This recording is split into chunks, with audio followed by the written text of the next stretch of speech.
দেখো নাইলনে ওড়াচ্ছিল, নাইলন জ্বালানো হচ্ছে। পেছন দিক থেকে কেটে কেটে আসছে, আমরা মাঠ দিয়ে শক করছি, ঘুড়ি কটন সুতোয় ওড়ানো হচ্ছে, পেছন দিক থেকে ঘুড়ি কেটে আসছে, নাইলনে উঠছে।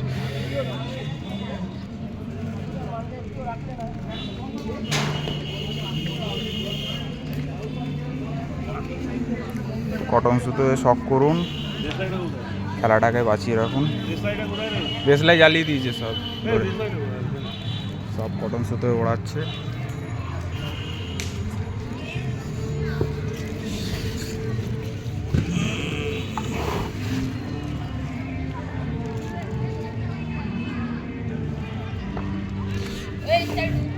ওখানে কার মাঞ্জা ধরে তারা টানছে, খারাপ মাঞ্জা ধরে টানছে, সেই কালো সেই জামা পরে, ওই যে কার মাঞ্জা ধরে টানছে কে জানে।